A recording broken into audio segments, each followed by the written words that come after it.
Fala, nação colorada! O Inter venceu o Vitória e agora se aproxima cada vez mais do G4. A mídia do Centro do País comentou sobre a vitória do Inter.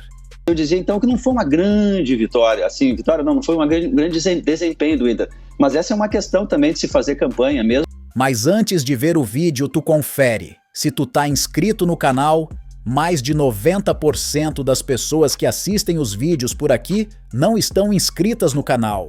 Então já te inscreve e deixa o like.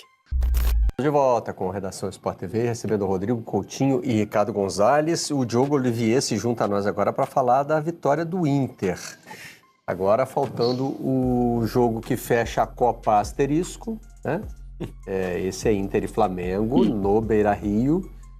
O Colorado tem a condição de alcançar esse rival direto em número de pontos, passando o São Paulo, só não passa nos critérios de desempate, né, Diogo? Bom dia. Bom dia Marcelo, Rodrigo, Ricardo, bom dia para todo mundo que nos acompanha.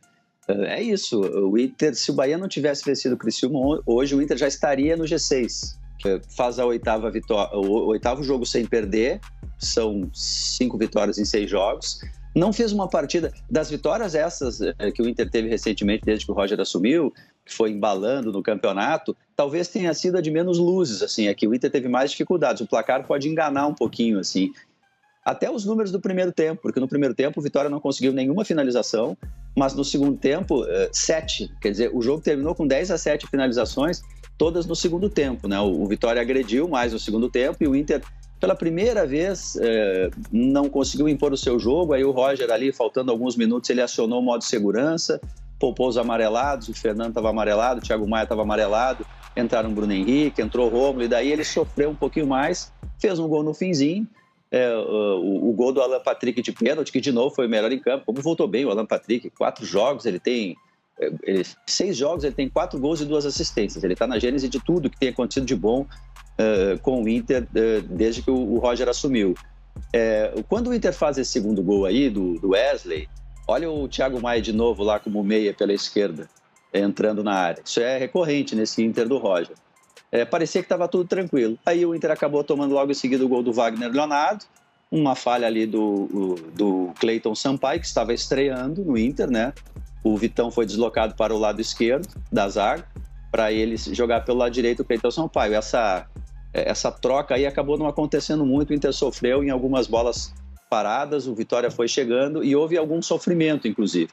Até no último lance, né? No finzinho do jogo, de novo o Alan Patrick, sempre o Alan Patrick. Você vê que já tem um Alário ali no lugar do Valência. O Borré, lesão de última hora, não jogou.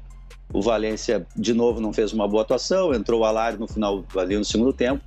Também não deu sequência. Mas eu dizia, então, que não foi uma grande vitória. Assim, vitória não foi um grande desempenho do Inter. Mas essa é uma questão também de se fazer campanha. Mesmo quando você não faz a sua melhor versão, as coisas começam a acontecer, seja por uma gota de suor a mais, o Inter errou mais passes, não conseguiu encaixar aquelas triangulações. Claramente a gente já vê os adversários tentando entender o que está acontecendo com o Inter, já tem sempre alguém em cima do Thiago Maia para ele ficar mais de costas, já tem muito jogo às costas do Bernabé, foi assim o Vitória, porque ele é um lateral ofensivo que o Roger está praticamente ensinando a defender. Lá no Celtic da Escócia, ele chegava a jogar numa linha mais adiantada, a gente vê o Roger a todo instante chamando ele para a linha, ali, área técnica, e conversando com ele para ele defender melhor. Você tem Thiago Maia ali pelaquele lado, você tem o Wesley, que é ofensivo, os adversários estão jogando às suas costas. Enfim, algumas questões ali que esse novo Inter do Roger começa a ter que discutir. Mas é um cenário diferente. Ontem tinha 30 mil pessoas, 38 mil pessoas no Beira-Rio. Os públicos no estádio Beira-Rio estavam diminuindo, assim, com uma espécie de desalento de tudo que não acontecia no Inter na temporada. Dessa vez a resposta foi interessante, 38 mil torcedores, é um público bem acima do que vinha acontecendo. O Inter tem alguns desfalques para o jogo com o Corinthians, vai ser no sábado, né? Tem aí Copa do Brasil na vida do Corinthians depois, mas, ou melhor, antes, né, do jogo com o Inter no sábado. O Inter não vai ter Fernando, que tomou cartão amarelo. A gente já está até discutindo aqui, já não estava falando na Copa Grenal, né? Porque tem Grenal sem ser na próxima rodada, na outra. E aí limpa cartão, enfim. Mas o fato é que ele tomou cartão, não joga. e o Inter agora faz contas para G4. Esse jogo com o Flamengo vai ser quase uma Copa do Mundo, né? Porque se ganhar do Flamengo, aí vai ser G4 matematicamente. E o Diogo toca num ponto importante, né? É difícil um time fazer 8 grandes jogos seguidos. Não dá. Mas você consegue manter 8 jogos de invencibilidade administrando a irregularidade que aparece nessa sequência. E numa crescente tão interessante, que se a gente olha... Eu tava pegando aqui a tabela só do segundo turno do Campeonato Brasileiro, o Inter tem uma campanha melhor que a do Botafogo já, só no segundo turno. Tem um ponto a mais que o Botafogo, 18-17, e só não tem um ataque melhor do que o do Palmeiras. O Palmeiras fez 19 gols no segundo turno, o Inter 17. O Palmeiras aplicou 2 goleadas no segundo turno já. As 2 de 5-0. Então, assim, é pra ficar de olho, cara. Pra ficar de olho, inclusive, pra dentro de G4, porque a gente olha ali o Fortaleza como uma nota de corte, né? A gente conversou isso aqui já no programa. E abaixo, cara, é um bolo e o Inter tá nesse bolo. Ele pode ser o 4º colocado no Campeonato Brasileiro.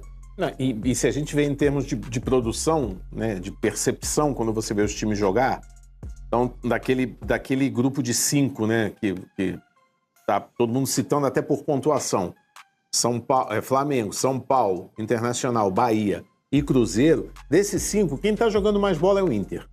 Quem tá fazendo o melhor futebol, mais regular, né, repetição de boas atuações, independentemente de resultado. Então, hoje, né, com o cenário que tem hoje, a participação do Internacional na Libertadores do ano que vem, ela é muito concreta.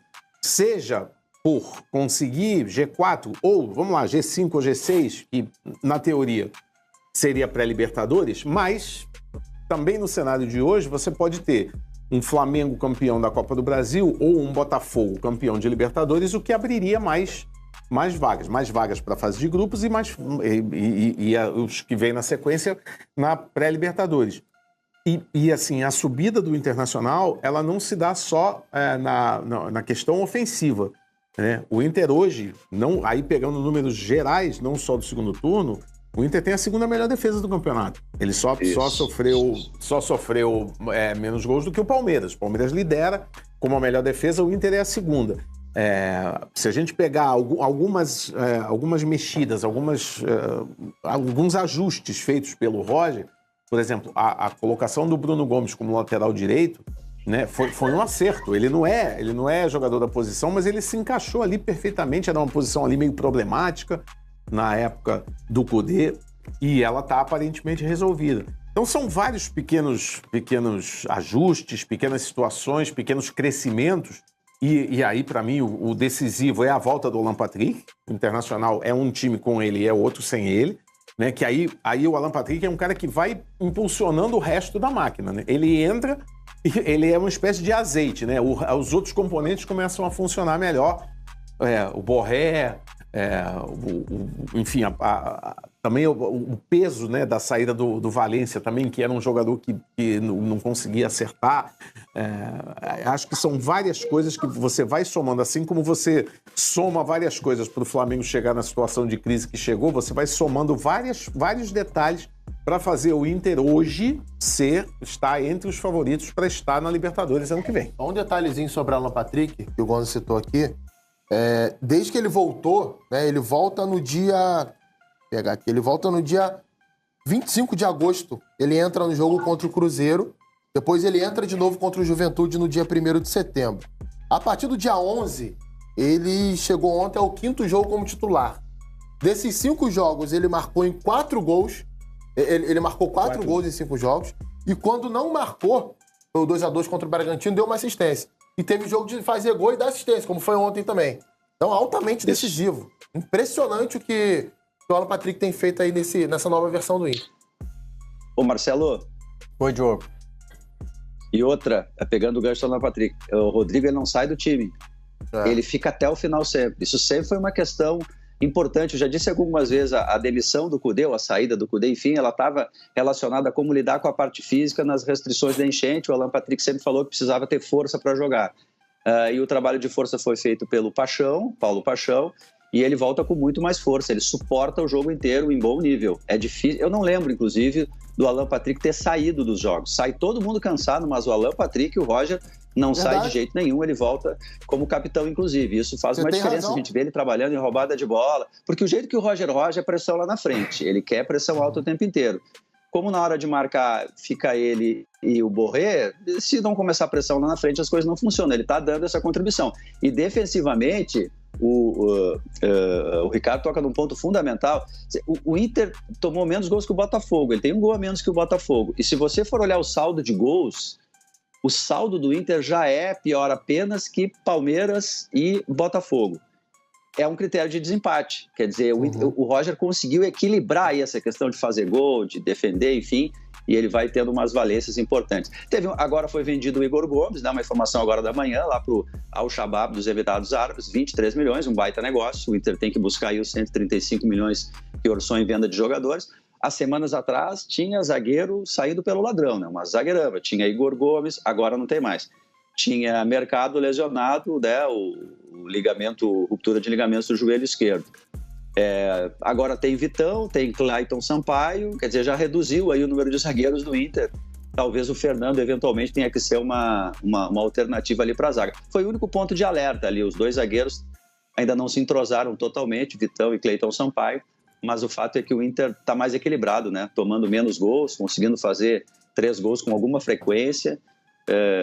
O Inter entrou na vida de G4 de verdade. E aí, nação, obrigado por ter assistido o vídeo até o final. Comenta aqui embaixo a sua opinião sobre a vitória do Inter contra o Vitória.